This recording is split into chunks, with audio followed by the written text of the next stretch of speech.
Bonsoir frères et sœurs, bonsoir ou bonjour, quelle que soit l'heure à laquelle chacun pourra écouter ce message. J'ai simplement résolu en prière de nous partager une forte pensée que le Seigneur me donnait dans mes moments de méditation. Voilà, nous prions que le Seigneur nous conduise afin de retransmettre fidèlement tout ce qu'il met dans nos cœurs. Seigneur Père, je vais prier. Père, merci pour ta grâce, merci pour tout ce que tu fais, Papa.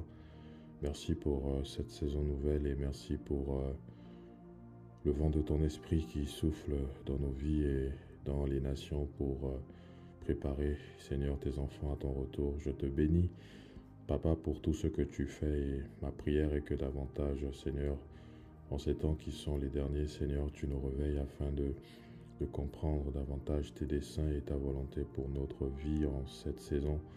Pardonne-nous de pouvoir davantage faire une lecture exacte du temps, Seigneur, parce que la nuit est avancée, Seigneur, et le jour approche. Père, donne-nous davantage de reconsidérer nos voies et de nous préparer à ton retour qui est imminent, Seigneur. Je te bénis et je te soumets davantage, Seigneur, toutes choses, tous ces moments, Seigneur, de partage et que tu remènes davantage toutes les pensées, Seigneur, de mon cœur, captif à l'obéissance de ta parole, au nom de Yeshua Mashiach. Amen. Donc, frères et sœurs, voilà, j'ai simplement au cœur de nous partager une forte pensée que le Seigneur met dans mon cœur depuis plusieurs jours. Quel temps, quel message, voilà, c'est ce thème que le Seigneur mettait fortement dans mon esprit depuis quelques jours dans mes moments de méditation. Voilà, lorsque je méditais un passage dans le livre de Yohanan, chapitre 4, l'histoire de Yehoshua et la femme samaritaine. Donc, je vais le prendre et argumenter au fur et à mesure. Donc, Yohanan, chapitre 4, à partir du verset 1, la Bible dit: Quand donc le Seigneur sut que les pharisiens avaient entendu dire Yehoshua fait et baptise plus de disciples que Yohanan, toutefois Yehoshua ne baptisait pas lui-même, mais c'était ses disciples. Verset 3, il quitta la Judée et retourna encore en Galilée. Donc verset 4 de Jean de Yohanan chapitre 4. Or, il lui fallait passer par la Samarie. Il arriva dans une ville de Samarie nommée Sichar. Donc Sichar, nom qui veut simplement dire ivresse, près de la terre que Jacob avait donnée à Joseph son fils. Verset 6. Or là se trouvait la source de Jacob. Yehoshua, donc fatigué du voyage, s'était ainsi assis sur la source. Donc déjà le verset 6, on nous dit que le Seigneur va arriver justement dans une ville de Samarie appelée Sichar, nommée Sichar.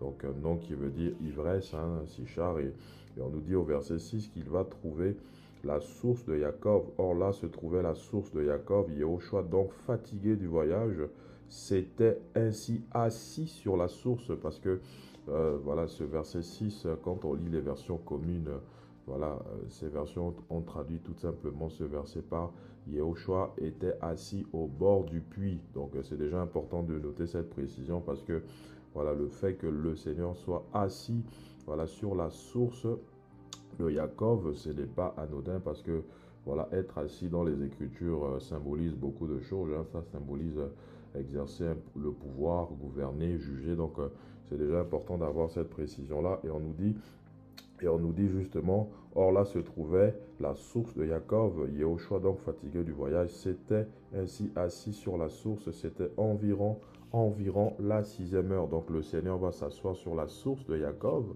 Au niveau de la 6e heure, environ c'était la 6e heure, nous disent les Écritures, à partir du verset 7. Et une femme samaritaine vient pour puiser de l'eau. Donc la femme samaritaine va rencontrer le Seigneur à partir de la 6e heure. Donc elle était venue, voilà, naturellement pour puiser de l'eau. Et c'est vraiment, voilà, sur ces deux,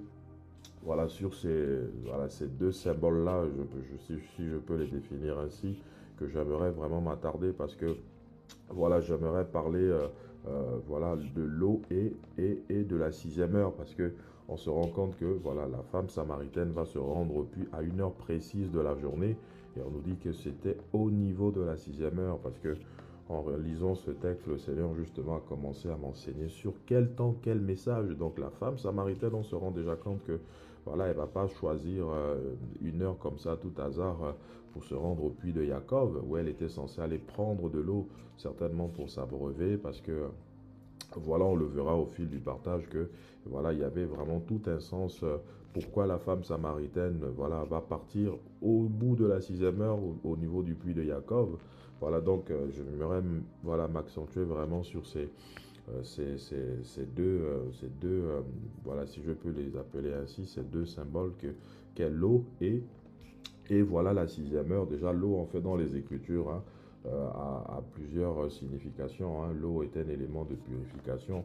Quand on lit, par exemple, voilà, Ézéchiel chapitre 34 ou 36, si je ne me trompe pas, le Seigneur parle d'une eau pure hein, qu'il allait répandre. Voilà, il allait répandre sur voilà, ses véritables enfants. Quand on lit c'est Ézéchiel chapitre 36 à partir du verset 25, le Seigneur disait à Ézéchiel, je répandrai sur vous une eau pure et vous serez purifiés. Je vous purifierai de toutes vos souillures et de toutes vos idoles. Donc ici on voit bien que voilà, l'eau est un élément de purification dans les Écritures. Donc l'eau ici est dans les Écritures est tout simplement symbolisée par la parole. Parce que quand on lit, voilà, Jean chapitre 15, Yohanan chapitre 15, par exemple, à partir du verset, à partir du verset 1, la Bible dit, moi je suis le véritable cep et mon Père est le vigneron. Tout serment en moi ne portant pas de fruit, il le retranche et il émonde. Tout porte fruit afin qu'il porte plus de fruits. Verset 3, vous êtes déjà purs à cause de la parole que je vous ai fait entendre. Donc on voit que dans Ézéchiel, le Seigneur parle voilà, d'une eau qui avait voilà, la vertu de purifier.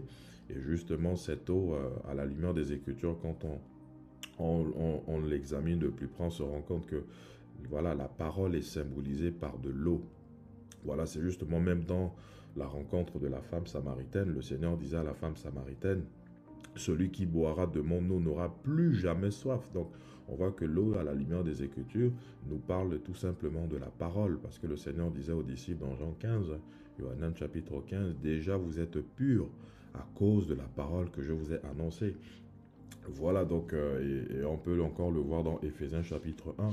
Voilà, lors de la nouvelle naissance, à partir du verset 13, la Bible dit, après avoir entendu l'évangile de la vérité, en lui nous avons cru et nous avons été scellés de l'esprit. Ça veut dire que, voilà, l'évangile, la parole, hein, voilà, donc, à cette vertu-là de véritablement voilà, nous accorder la capacité de naître d'en haut, naître de nouveau. Donc on voit que l'eau à la lumière des Écritures symbolise tout simplement la parole. Et la sixième heure dans les Écritures, qu'est-ce qu'est la sixième heure? Parce que dans Jean, Yohanan chapitre 11, à partir du verset 9, voilà, le Seigneur disait à ses disciples, n'y a-t-il pas 12 heures au jour? Donc Yohanan chapitre 11 à partir du verset 9, voilà, le Seigneur pose une question aux disciples. Yehoshua répondit, n'y a-t-il pas 12 heures dans le jour? Si quelqu'un marche pendant le jour, il ne trébuche pas, car il voit la lumière de ce monde. N'y a-t-il pas 12 heures au jour? Alors pourquoi 12 heures? Voilà, 12 nous parle du fondement, nous parle des 12 tribus d'Israël, 12 apôtres, les 12 portes de Jérusalem, etc. Mais pourquoi 12 heures au jour? Voilà, quel est l'enseignement que nous pouvons en tirer? Parce qu'on on se rend bien compte dans notre passage de base dans Yohanan chapitre 4 que la femme samaritaine va se rendre compte, va se rendre, autant pour moi, au niveau du puits de Jacob à partir de la sixième heure. Donc, voilà, et le Seigneur nous apprend qu'il y a 12 heures au jour. Et voilà, et contrairement justement au Moyen-Orient, voilà, nous définissons les heures, voilà, l'intervalle d'un jour, généralement c'est de minuit à minuit ou 23h59 naturellement, mais quand on voit l'approche des Écritures, et même au Moyen-Orient, ils ont une toute autre approche hein, de la définition de l'intervalle d'un jour. Dans Genèse, Bereshit chapitre 1, voilà, la Bible dit au verset 5 par exemple que il y eut un soir, il y eut un matin, c'est fut le jour 1. Voilà dans Bereshit chapitre 1. Voilà, la Bible nous dit qu'il y eut un soir, il y eut un matin et c'est fut le jour 1. Donc on voit que l'intervalle d'un jour, voilà, au Moyen-Orient et chez les Hébreux particulièrement, ben, c'est l'intervalle, voilà, de tout simplement, voilà, il y eut un soir, c'est-à-dire du soir au matin, donc du matin au soir à chaque fois, on a l'intervalle justement de un jour. Donc ça veut dire que chez les Hébreux, par exemple, le jour suivant commence à la fin de la journée, donc à partir de la fin de la soirée ou du début de la soirée, voilà, qui est tout simplement à partir de 18 heures. Donc chez les Hébreux, voilà, à partir de 18 heures, on rentre naturellement dans un autre jour, contrairement à nous, généralement, on va jusqu'à 23 heures minuit pour rentrer dans dans un nouveau jour. Donc le Seigneur pose une question aux disciples, n'y a-t-il pas 12 heures au jour?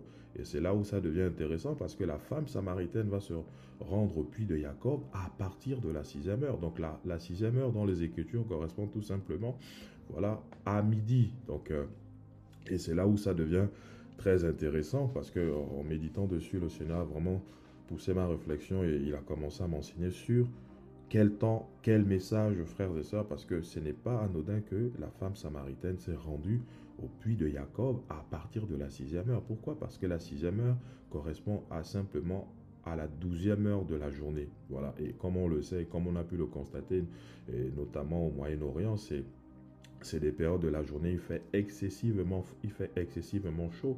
Voilà, on peut avoisiner des températures allant jusqu'à 40 degrés. Donc ça veut dire que c'est des températures voilà, qui poussent naturellement des personnes à vouloir s'hydrater, à vouloir naturellement prendre de l'eau parce que voilà, il est important même hein, de façon physiologique de pouvoir consommer de l'eau. Hein. Voilà, donc c'est très important de pouvoir naturellement consommer de l'eau. Voilà, donc s'hydrater tout simplement dans sa définition, c'est simplement apporter suffisamment d'eau à son corps pour qu'il fonctionne bien. Voilà, et on voit un peu les vertus hein, du fait de s'hydrater. Ça permet de réguler la température, aide la digestion, soutient la concentration, les muscles et les reins. Donc on voit que voilà, le fait de s'hydrater en fait permet le bon fonctionnement du corps. Donc on voit que voilà, déjà ces deux éléments voilà, voilà, reste assez intéressant quand on médite de plus près.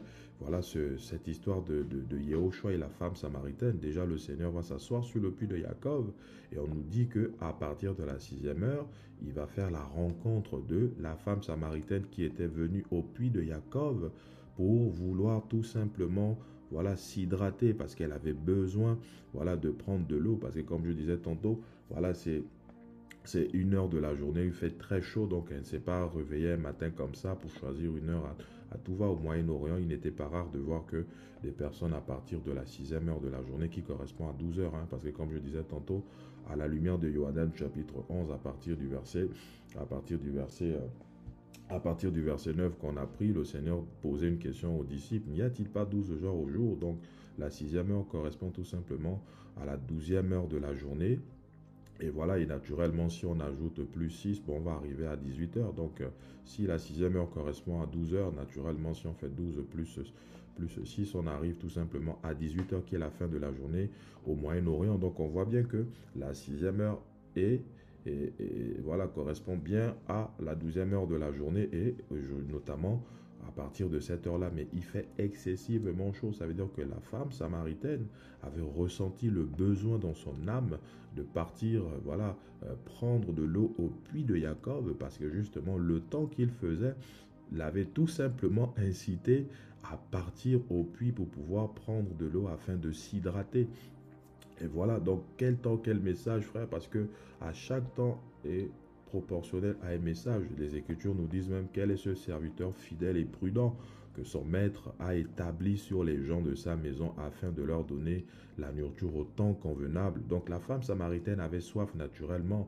Donc à partir de cette heure de la journée, elle ressentait naturellement une soif et elle avait pour coutume, comme ça se fait au Moyen-Orient, de se rendre au puits de Jacob afin de prendre de l'eau, etc. Et la Bible nous dit qu'elle va faire la rencontre du Seigneur. Donc quand on rentre à partir du verset 8, car ses disciples, à partir du verset 7, et une femme samaritaine vient pour puiser de l'eau. Yehoshua lui dit, donne-moi à boire, car ses disciples étaient allés à la ville pour acheter des vivres. Donc ici on voit déjà la rencontre même que le Seigneur a avec la femme samaritaine. Et voilà. Et on s'est dit que ses disciples étaient partis acheter des vivres et comme toujours perçu ainsi. Je suis convaincu que les disciples auraient pu être un frein à la rencontre de Yehoshua et la femme samaritaine, parce que les Samaritains et les Juifs, justement, ne s'entendaient pas depuis la séparation du royaume. Voilà les 12 tribus qui vont se séparer en deux, hein, sous le règne de Roboam, fils de Salomon. Voilà, parce qu'à cause de la débauche de Salomon, voilà, le Seigneur avait dit à Salomon, à cause de ton père David, je ne déchirerai pas le royaume de ton vivant. Et justement, c'est quand Roboam, voilà, fils de Salomon, viendra prendre le règne d'Israël, les 12 tribus à l'époque, avant le schisme, eh bien, le Seigneur va déchirer le royaume en deux.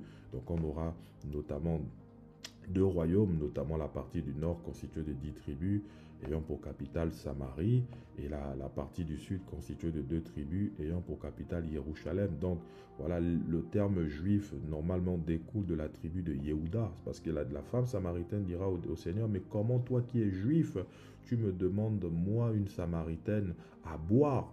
Voilà, parce qu'il y avait maintenant une inimitié entre ces deux royaumes, ces deux peuples, surtout parce que selon 2 Rois chapitre 17, voilà, le roi d'Assyrie viendra justement assiéger le royaume du nord qui avait pour capitale notamment Samarie, et il va simplement créer tout un mélange dans le royaume du nord, et au fil des années, les vrais descendants d'Abraham, voilà, au niveau du nord, on n'en trouvait quasiment plus, parce que voilà, Salmanasar a mené non seulement plusieurs nations païennes, voilà, à s'y installer dans le royaume, et les vrais Samaritains, il y avait quasiment plus, et c'est pourquoi justement, voilà, les disciples ne considéraient plus les Samaritains comme étant des véritables descendants d'Abraham, parce qu'ils étaient tous descendants d'Abraham au départ, avant le schisme, et elle-même, elle le dira, elle reconnaît que Jacob était leur père, comme le royaume du sud.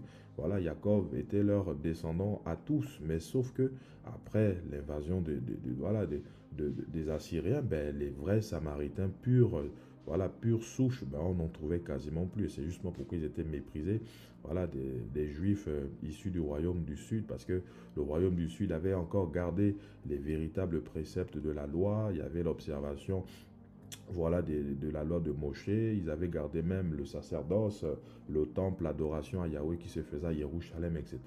Donc on voit ici que le Seigneur va même permettre que la femme samaritaine, voilà, va venir au puits, et les disciples, la Bible nous dit que les disciples en fait étaient partis chercher, acheter des vivres.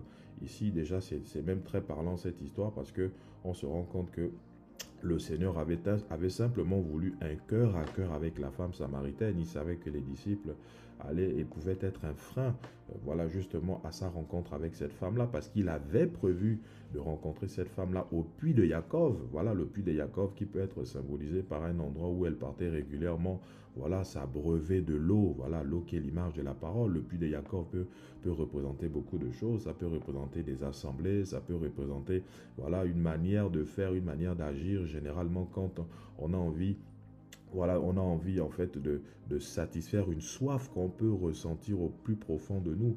Et la Bible nous dit que le Seigneur permettra que les disciples, voilà, partiront d'abord acheter des vivres. Voilà, on voit ici la rencontre du cœur à cœur. Le Seigneur, même quand il nous rencontre, il veut nous parler. Généralement, il veut le faire de sorte que nous puissions être, voilà, d'un cœur à cœur avec nous. Et c'est important déjà même, et ça nous parle même, hein, voilà, cette partie-là déjà nous montre bien que généralement le Seigneur, parfois pour nous parler, il n'a pas besoin qu'on soit forcément entouré d'une multitude de personnes. Il a souvent besoin de nous isoler afin de parler à notre cœur. Et c'est comme ça qu'il va rencontrer la femme samaritaine. Et là, ils vont commencer à échanger. Au verset 10, on nous dit, Yehoshua lui répondit et lui dit, si tu connaissais le don d'Élohim et qui est celui qui te dit, donne-moi à boire, tu lui aurais toi-même demandé à boire et il t'aurait donné de l'eau vive. La femme lui dit, Seigneur, tu n'as rien pour puiser et le puits est profond. D'où aurais-tu donc cette eau vive? Au verset 12, es-tu plus grand que Jacob notre père, qui nous a donné ce puits et qui en a bu lui-même, ainsi que ses fils et son bétail? Verset 13, Yehoshua répondit et lui dit, quiconque boit de cette eau-ci aura encore soif. Donc, le Seigneur ici montre bien que, voilà, le puits de Jacob, en fait, n'avait pas cette capacité-là de pouvoir voilà, n'avait pas cette capacité-là tout simplement de pouvoir en fait rassasier sa soif, parce qu'on nous dit qu'étant fatigué du voyage, il va s'asseoir sur la source du puits de Jacob. Voilà, contrairement aux versions qui ont traduit ça par il va s'asseoir au bord du puits, mais on nous parle qu'il va s'asseoir, voilà, sur la source du puits de Jacob. Ici, c'est l'image de l'autorité, c'est l'image, voilà, du pouvoir, voilà, c'est l'image, voilà, du règne du Seigneur, en fait, qui montrait tout simplement, en fait, que le puits de Jacob, voilà, n'avait pas la capacité de pouvoir, voilà, et voilà, étancher la soif, voilà, de l'homme, et il fallait une autre source, voilà, et il se présente justement à la femme samaritaine comme la source d'eau vive. Yahushua répondit et lui dit, quiconque boit de cette eau-ci aura encore soif, au verset 14, mais celui qui boira de l'eau que je lui donnerai n'aura jamais soif, mais l'eau que je lui donnerai deviendra en lui une source d'eau qui jaillira jusque dans la vie éternelle. Le verset 15, la femme lui dit, Seigneur, donne-moi de cette eau afin que je n'ai plus soif et que je ne vienne plus puiser ici. Donc, le désir de la femme samaritaine n'était pas de venir à vitam aeternam au puits de Jacob, parce qu'elle était fatiguée, voilà, de ce quotidien routinier qui l'emmenait constamment. Vous imaginez, dans des températures, il faisait excessivement chaud. Elle avait tout simplement besoin, voilà, d'avoir une source d'eau, voilà, qui allait tout simplement, voilà, régler le problème de son âme, parce que son âme avait besoin de s'hydrater afin de mieux vivre, afin d'être, de retrouver la vigueur. Mais elle avait besoin d'une autre source, parce qu'elle dira au Seigneur, voilà, donne-moi de cette eau, parce que tu me parles d'une eau, voilà, qui peut jaillir en moi jusque dans la vie éternelle, mais c'est justement de cette eau, Seigneur, dont j'ai besoin. La femme lui dit, Seigneur, donne-moi de cette eau, afin que je n'ai plus soif et que je ne vienne plus puiser ici. Donc elle était fatiguée du puits de Jacob. Au verset 16, Yahushua lui dit, va, appelle ton mari et viens. Et quand on lit à partir du verset 28, la femme ayant laissé sa jarre à eau s'en alla dans la ville et elle dit aux gens, venez voir un homme qui m'a dit tout ce que j'ai fait, ne serait-ce pas là le Mashiach. Donc elle avait même besoin, elle avait même oublié, autant pour moi, qu'elle avait besoin en fait d'aller puiser au puits de Jacob, parce qu'à partir du verset 28, on nous dit qu'elle va laisser sa jarre à eau et s'en alla dans la ville témoigner de sa rencontre avec le Seigneur.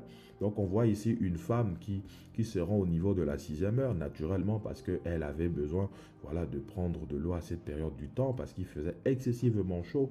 Et je vous assure que, voilà, quand on regarde au Moyen-Orient, à partir de 12 heures de la journée, le soleil est au zénith, il fait excessivement chaud, on a besoin de s'hydrater. Et la femme samaritaine partait de coutume justement au puits de Jacob, on le croit, parce que même dans la culture juive, il n'est pas rare de voir, voilà, à partir de ces heures-là, des personnes aller au puits pour pouvoir prendre de l'eau et pouvoir, voilà, boire de l'eau. Et là, elle va rencontrer, voilà, la source d'eau vive. Et on nous dit qu'elle va laisser sa jarre à eau et s'en alla dans la ville, dire aux gens, venez voir un homme qui m'a tout dit. Et elle va se dire, mais n'est-ce pas là le Mashiach? Donc on voit ici une femme, voilà, qui a fait la rencontre, voilà, de Yehoshua à partir de la 6e heure, frère. Et ça veut dire que elle avait compris ici, après sa rencontre avec le Seigneur, qu'elle n'avait pas besoin de la source de Jacob, parce que Yehoshua s'était laissé trouver à elle et s'est révélé à elle en tant que la source d'eau qui pouvait, voilà, tout simplement rassasier sa soif. C'est pourquoi dans Yeshaya chapitre 55, le Seigneur dit, voilà, tous ceux qui ont soif, venez, prenez de l'eau de la vie gratuitement. Ça veut dire que, frères et sœurs, à partir de la 6e heure, la femme samaritaine va rencontrer le Seigneur. Quel est le temps et quel est le message dans lequel le Seigneur veut nous donner à nous qui sommes parvenus à la fin des temps? Parce qu'à chaque temps est adapté un message. On voit que ici, voilà, elle avait besoin de partir au puits de Jacob parce qu'elle avait soif. Naturellement, le temps qu'il faisait, voilà, était proportionnel à la soif qu'elle avait dans son son cœur. Donc, elle avait besoin de s'abreuver. Frère, quel temps, quel message. Parce que quand le Seigneur a commencé à m'enseigner ça, il a commencé à me pousser à creuser sur, voilà tous ces éléments énumérés. Il me disait, mais nous sommes dans un temps où de plus en plus, chaque enfant du Seigneur est censé demander au Seigneur déjà des directives pour la saison.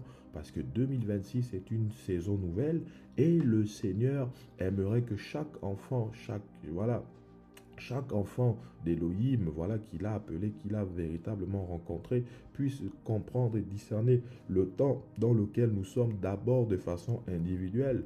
Parce que discerner le temps dans lequel nous sommes, ça peut déjà, se présenter sur l'aspect individuel, aussi sur l'aspect collectif, au niveau des assemblées de maison, au niveau des assemblées locales. Quel est le message du temps pour chacun d'entre nous, frères? Il est important que nous puissions discerner les signes des temps et la saison dans laquelle nous rentrons. Parce que le Seigneur reprenait les pharisiens, il leur disait, vous savez, vous pharisiens docteurs de la loi, discernez les signes naturellement de temps. Est-ce qu'il fera beau aujourd'hui, est-ce qu'il va pleuvoir demain, etc. Mais vous ne savez pas discerner les signes des temps de la fin. Le Seigneur reprenait les chefs religieux parce qu'ils avaient du mal à faire la lecture de temps. Alors que quand on lit 1 Chronique chapitre 12, nous parle des fils d'Issachar. Les fils d'Issachar qui avaient la connaissance des temps. Des fils d'Issachar ayant l'intelligence des temps pour savoir ce que devait faire Israël. Donc ça veut dire que les fils d'Issachar avaient la compréhension des temps. Frère, quel est le message et quel est le temps dans lequel on est? Nous sommes, frères et sœurs, à la veille de l'enlèvement de l'Église, et le message de plus en plus que le Seigneur donne à tous ses enfants de façon générale, c'est un retour à la parole, un retour à lui, parce que Yehoshua est la parole. Et nous sommes dans ce temps de plus en plus où le Seigneur veut même d'abord individuellement que chaque enfant du Seigneur comprenne les directives qu'il donne pour chacun. Mais malheureusement, quand on regarde, de plus en plus certains enfants d'Élohim, certains chrétiens, on se rend compte que beaucoup ne savent pas le temps dans lequel nous sommes. Beaucoup continuent à vivre leur vie, comme si de rien n'était. Beaucoup, on a l'impression que, il n'y a pas d'évolution. On a le sentiment que même beaucoup ont perdu la vision. Et ça se voit, frères et sœurs, que beaucoup n'arrivent plus à faire, la lecture de temps. Parce qu'un peuple sans vision, la Bible nous dit que c'est un peuple qui se livre au désordre. Frère, quel est le temps dans lequel nous sommes et quel est le message adapté à notre temps, d'abord individuellement et voire de façon collective? Il faut que nous nous posons des questions. Et nous sommes dans un temps, et ça j'aimerais encourager mes frères qui m'écouteront, mes frères et sœurs. Le Seigneur me disait également, nous sommes dans un temps qu'il appelle le temps des fils. Le temps des fils, c'est le temps de la maturité. Le temps des fils, c'est le temps de la responsabilité. De plus en plus, le Seigneur veut que ses enfants se réveillent et prennent à cœur l'œuvre du Père, parce que nous sommes à la veille de l'éternité, à la veille de l'enlèvement de l'Église, et le Seigneur aimerait que ces véritables enfants se réveillent et travaillent pour l'avancement et l'extension du royaume, parce que le temps est court, frère. Nous sommes à la veille de l'éternité. Et malheureusement, beaucoup d'enfants du Seigneur vivent comme si demain les appartenait. Beaucoup d'enfants du Seigneur, quand on regarde, on observe la chrétienté aujourd'hui, parce que le Seigneur nous a donné 3 horloges pour avoir la lecture de temps. Il nous a donné Israël, il nous a donné les nations, il nous a donné l'état des églises. Quand on voit le chaos qui se déroule de plus en plus au Moyen-Orient, les attaques entre les Palestiniens et Israël, frère, le conflit ne cesse de grandir. Le 3e temple est en train de se reconstruire naturellement, parce que toutes les prophéties bibliques sont en train naturellement tous les prophéties bibliques sont en train naturellement de s'accomplir, et le Seigneur demande tout simplement à son Église de regarder la saison dans laquelle nous sommes. Quand on voit les nations de plus en plus, le monde devient un village. Récemment, un président d'un pays a été capturé comme si de rien n'était. Les relations diplomatiques n'ont plus aucun sens. C'est la loi du plus fort qui règne aujourd'hui. Et je vous assure que nous sommes en train de subtilement rentrer dans la 3e guerre mondiale petit à petit.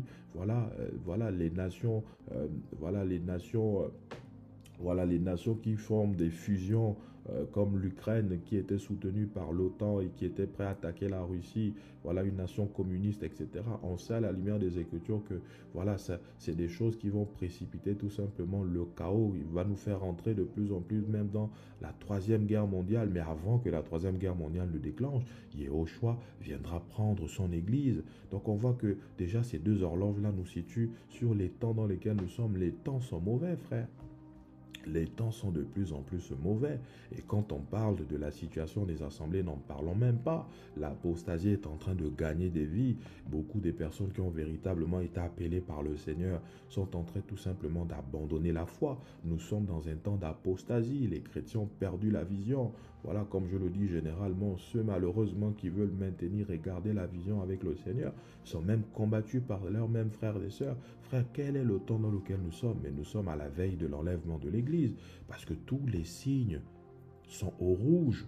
Tous les signes sont au rouge. Le retour du Seigneur est imminent. Et c'est pourquoi le Seigneur me parlait des temps de fils également. Nous sommes dans un temps où le Seigneur veut que de plus en plus ses véritables enfants prennent à cœur son œuvre. Et j'aimerais encourager les véritables enfants du Seigneur qui ont un fardeau pour le Père. L'œuvre du Seigneur, réveillons-nous parce que nous sommes à la veille de l'éternité. L'ennemi est en train de maximiser de plus en plus pour gagner le maximum d'âmes avant le dernier jugement. Parce que le jugement des nations arrive et le dernier jugement arrive. Et le diable est en train de mettre le paquet avec ses démons pour davantage voilà, renverser les églises, renverser la foi de beaucoup d'enfants du Seigneur. Mais le Seigneur nous demande à nous, ces enfants qui avons eu la grâce de pouvoir le rencontrer, de nous réveiller du sommeil et de pouvoir davantage prendre son œuvre à cœur, frère. Le temps des fils, voilà, Yehoshua, voilà, dira à ses contemporains à l'époque, pourquoi me cherchez-vous? Ne savez-vous pas que je dois m'occuper des affaires de mon Père? Malheureusement, beaucoup d'enfants du Seigneur n'ont plus le fardeau pour l'œuvre du Père céleste. Ils sont régulièrement dans les assemblées, comme la femme samaritaine partait régulièrement au puits de Jacob. Parce que le puits de Jacob ici peut symboliser la religion, ça peut symboliser un système, une assemblée locale où on y va tous les dimanches, mais on n'est toujours pas rassasié. Le puits de Jacob peut représenter voilà, nos coutumes et traditions, voilà le rythme, voilà, parce qu'on a parfois un rythme même là qui s'est installé dans notre chrétienté, voilà, qui crée la stérilité. Le puits de Jacob peut représenter beaucoup de choses, frère. Mais nous avons besoin, parce que la femme samaritaine, à cause de sa soif, elle va rencontrer Yehoshua à la 6e heure.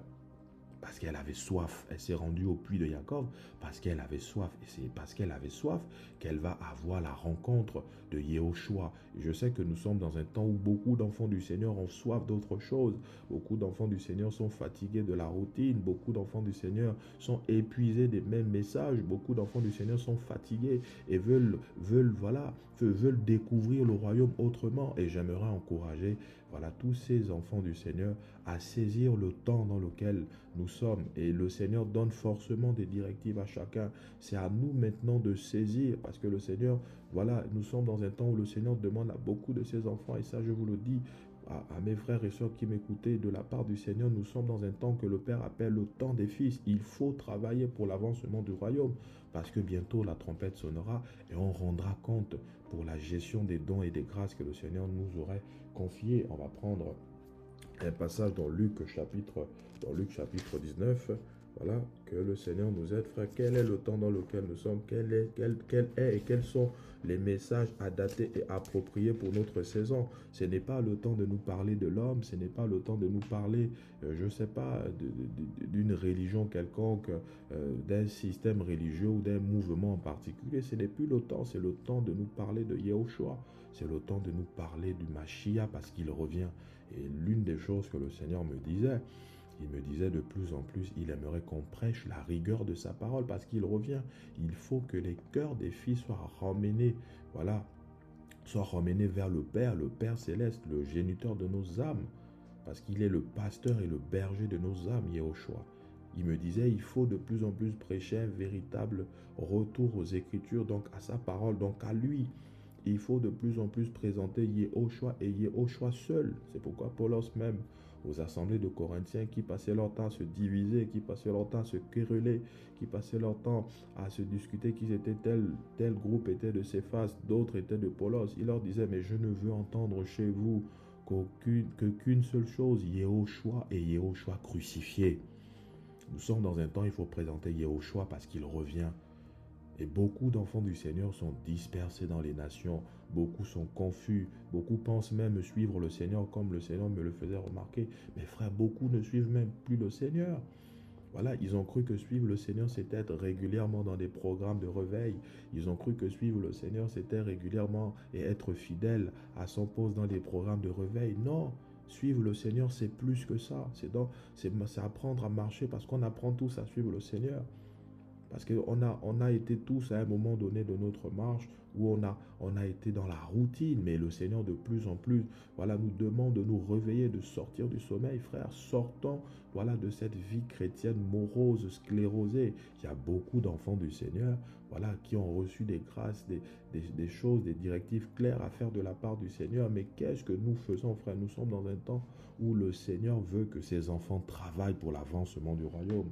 Luc chapitre 19, à partir du verset 11, je vais faire la lecture de la parabole des mines. Ici, on va voir certains serviteurs qui avaient tout simplement été indignes de recevoir les grâces que le Seigneur leur avait confiées. À partir du verset 11, la Bible dit, « Et comme ils entendaient ces choses, il ajouta et leur dit une parabole, parce qu'il était près de Jérusalem et qu'il pensait que le royaume d'Élohim allait immédiatement paraître. » Au verset 12, il dit donc, un homme noble s'en alla dans une contrée éloignée pour recevoir un royaume et revenir. Au verset 13, et ayant appelé 10 de ses esclaves, il leur donna 10 mines et leur dit, continuez les affaires jusqu'à ce que je vienne. Verset 14, or ses concitoyens le haïssaient et ils envoyèrent une ambassade après lui pour dire, nous ne voulons pas que celui-ci règne sur nous. Verset 15, et il arriva donc après qu'il fut de retour et après avoir reçu le royaume, qu'il fit appeler auprès de lui ses esclaves auxquels il avait donné l'argent afin de savoir ce que chacun avait gagné en affaires. Donc il va demander des comptes. Voilà, au verset 6, au verset 16. Et le premier vint et dit, Seigneur, ta mine a produit 10 autres. Donc le premier a réussi à fructifier. Voilà ce que son maître lui avait donné. Au verset 17, et il lui dit, c'est bon, bon esclave. Donc le mot esclave aussi ici renvoie au serviteur, hein, ça a la même racine, doulos, etc. Voilà, au verset 17, et il lui dit, c'est bien, bon esclave, parce que tu as été fidèle dans une petite chose. Reçois autorité sur les 10 villes. Donc il va donner des récompenses à ce serviteur qui va être fidèle dans la gestion de ce qu'il lui avait confié. Voilà, au verset 18, et le second vint et dit, Seigneur, ta mine a produit 5 mines. Verset 19, il dit aussi à celui-ci, toi aussi sois établi sur les 5 villes. Et un autre vint et dit, Seigneur, voici ta mine que j'ai gardée enveloppée dans un mouchoir. Donc voici le troisième qui avait reçu également une mine pour fructifier, afin de pouvoir présenter à son maître au temps convenable les fruits, voilà, de la gestion de ce qu'il avait pu faire pour multiplier le dû qu'il avait reçu de son maître. Mais on nous dit qu'il va prendre sa mine et il va l'enrouler dans un mouchoir, il va l'envelopper dans un mouchoir. Donc lui, il est allé cacher les grâces et les talents littéralement que le Seigneur lui avait donnés. Et qu'est-ce qui va se passer?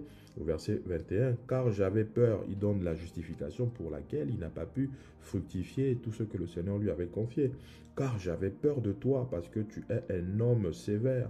Tu prends ce que tu n'as pas déposé et tu moissonnes ce que tu n'as pas sémé. Au verset 22, et il lui dit, méchant esclave, je te jugerai par ta propre bouche. Tu savais que je suis un homme sévère, prenant ce que je n'ai pas déposé et moissonnant ce que je n'ai pas sémé. Verset 23, et pourquoi n'as-tu pas mis mon argent dans une banque afin qu'à mon retour, je le retire avec un intérêt. Donc, littéralement, pourquoi tu n'as pas fructifié les grâces que je t'ai accordées? Pourquoi tu n'as pas, pu travailler en tant que gestionnaire, parce que je t'avais établi comme gestionnaire. Qu'est-ce que tu as fait de la gestion de ce que je t'avais donné? Littéralement, le Seigneur le dit à ce serviteur. Voilà, au verset 24.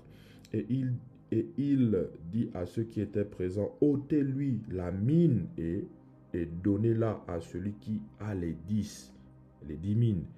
Et ils lui dirent, Seigneur, il a 10 mines. Verset 26, car je vous dis qu'on donnera à quiconque a, mais à celui qui n'a rien, on notera même ce qu'il a. Donc ici, on voit quelqu'un qui avait reçu voilà, des talents comme l'ensemble littéralement de ses frères. Mais lui, qu'est-ce qu'il va faire? Il va prendre ce qu'il avait reçu du Seigneur et il va aller le cacher parce qu'on nous dit qu'il va l'enrouler dans un mouchoir.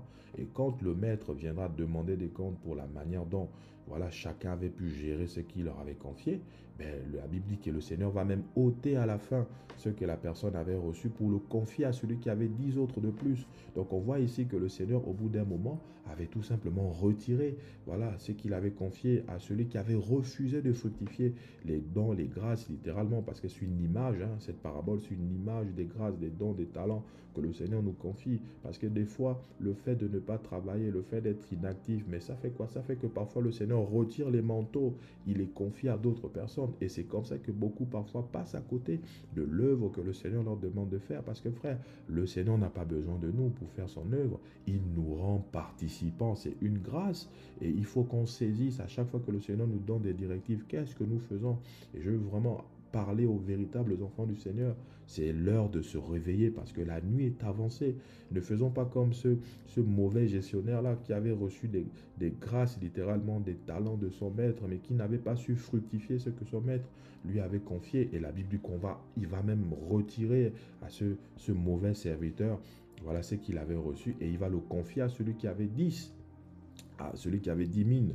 Et on voit ici, voilà, on voit ici que le Seigneur va rajouter à celui qui avait déjà 10 de plus pour pouvoir davantage être dans le même élan de la continuité, de continuer à travailler. Parce que voilà, plus on grandit, voilà, on grandit, les dons, les grâces que le Seigneur nous accorde, c'est comme des cadeaux, il faut en prendre soin. Frères et sœurs, c'est important et c'est pourquoi même Reinhard Bonnke disait Elohim travaille toujours avec les travailleurs, il bouge toujours avec ceux qui veulent bouger, mais il ne s'assoit jamais avec ceux qui veulent rester assis. Voilà, Reinhard Bonnke, un aîné dans la foi qui nous a précédés dans le royaume, il le disait de son vivant.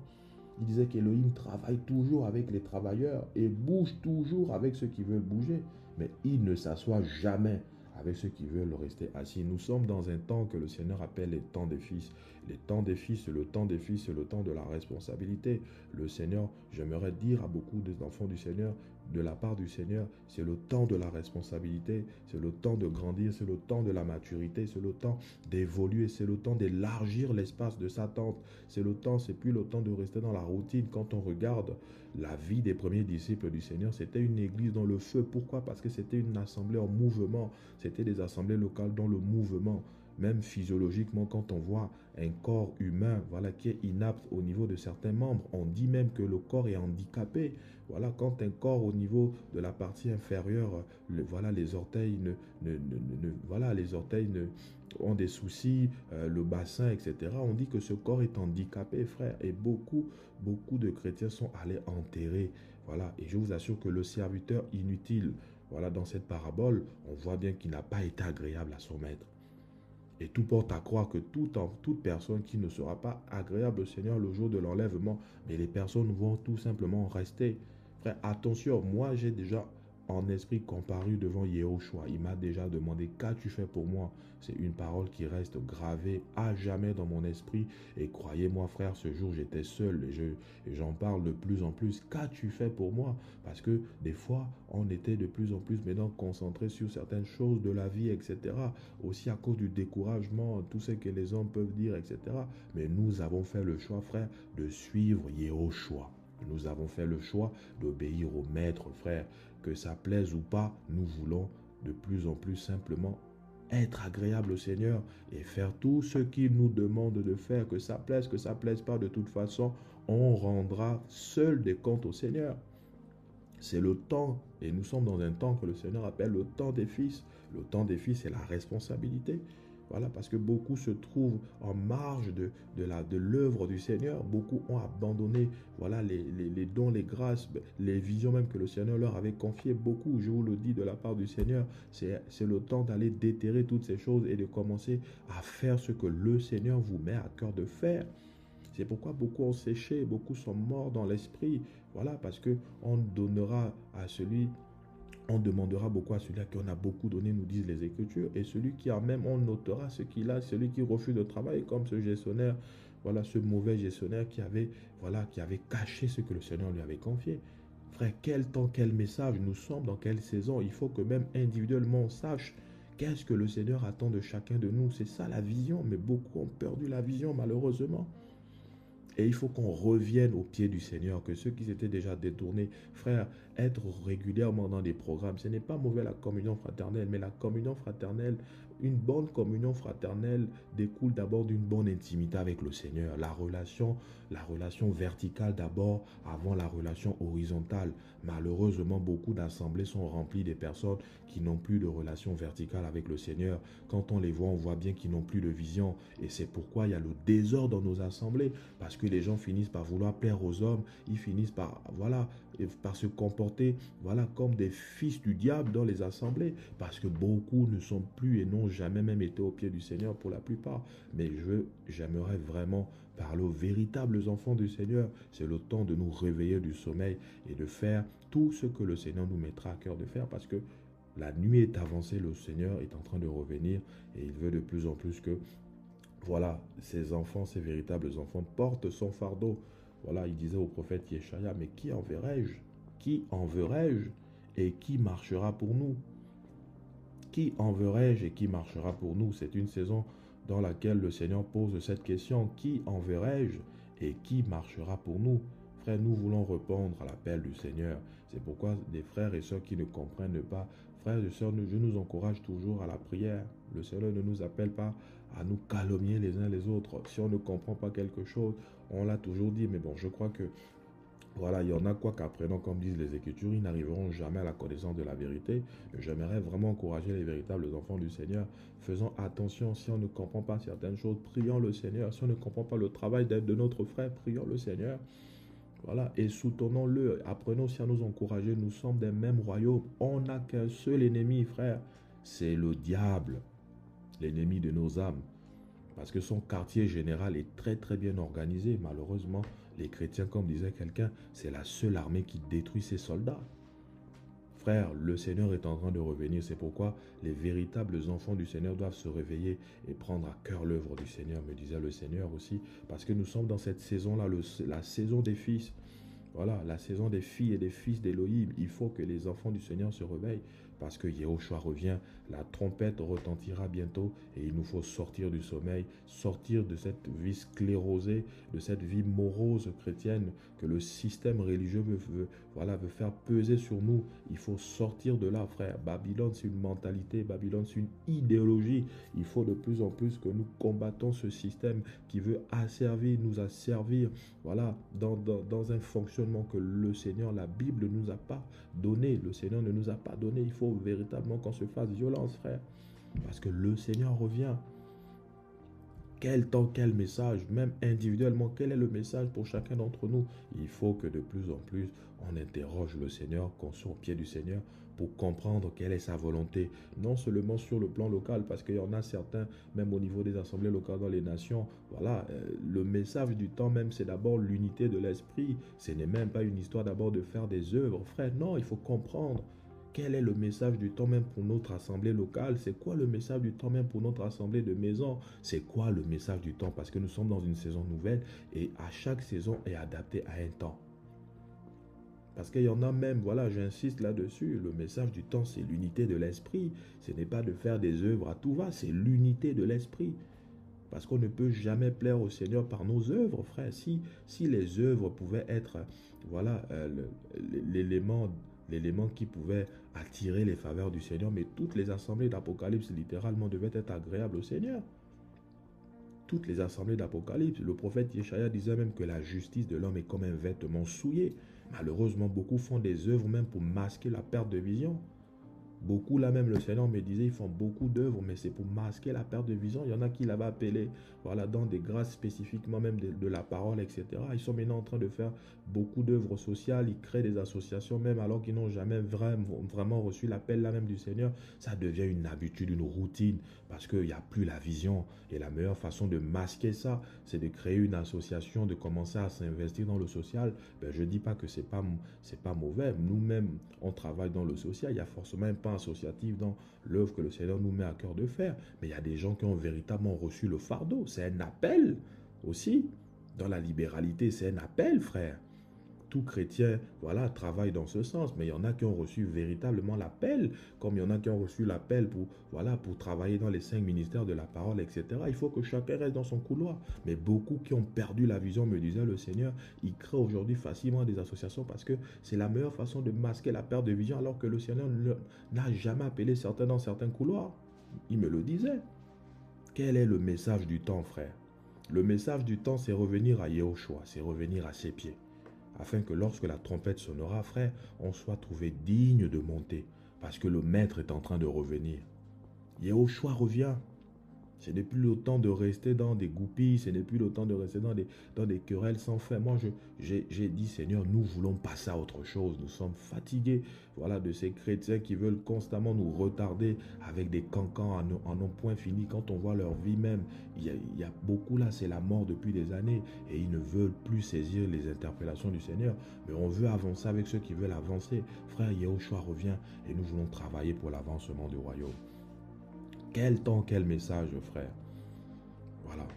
Donc, frères et sœurs, c'était simplement un encouragement que le Seigneur mettait fortement dans mon cœur, que le Seigneur nous réveille de plus en plus, qu'il voilà, ressuscite ceux qui étaient morts en esprit, qu'il réveille de plus en plus ses enfants, parce qu'il est en train de revenir. Voilà, que ceux qui avaient perdu le fardeau de l'œuvre du Seigneur le retrouvent au nom de Yahushua Mashiach, que ceux qui avaient été découragés, voilà, qui avaient enterré les grâces, les dons, je prie au nom de Yahushua que davantage le Seigneur vous enflamme, vous allume. C'est le temps de se lever pour le royaume, parce qu'il nous faut travailler. Frère, bientôt l'éternité, bientôt la fin de toutes choses, bientôt les souffrances prendront fin, bientôt on sera avec le Maître, plus de souffrances, plus de coupures, voilà, voilà, pour certains de mes frères qui souffrent avec ces histoires-là dans certains pays, voilà, plus de maladies, plus de problèmes, voilà, plus d'impôts, plus de toutes ces souffrances sur cette terre, on sera avec le Maître pour l'éternité, frère. Voici notre espérance.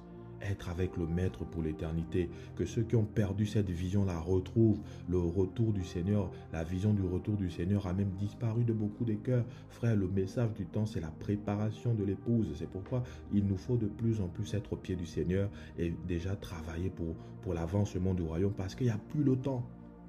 Dans l'horloge d'Élohim, bientôt la trompette retentira, frère. Je vous le dis, bientôt la trompette retentira.